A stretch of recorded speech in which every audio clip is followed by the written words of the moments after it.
Yanto, giliran kamu ya sekarang disuntik. Saya takut Bu Dokter disuntik. Nggak sakit kok Yanto, kayak digigit semut aja kok. Yaudah, saya mulai ya.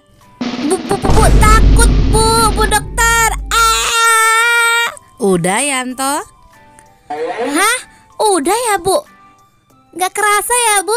Ternyata nggak sakit ya disuntik ya. Hehehe. Bener kan?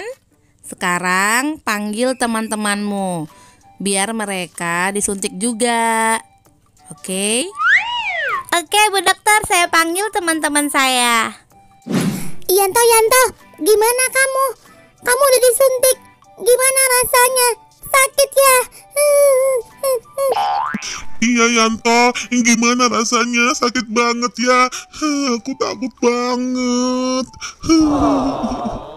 Duh, kerjain mereka.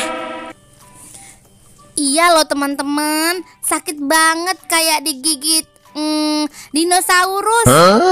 Ngeri banget, aku aja sampai nangis-nangis di dalam. Terus akunnya aja masih agak sakit. Aduh. Ya, kemana mereka? Ya, mereka takut.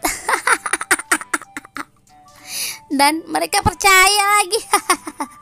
Yanto, kenapa kamu menakut-nakuti teman kamu? Kenapa berbohong sama teman kamu? Ibu guru. Maaf ya Bu. Sekarang kamu dihukum. Lalu kamu harus minta maaf sama teman-teman kamu. Hah? Dihukum?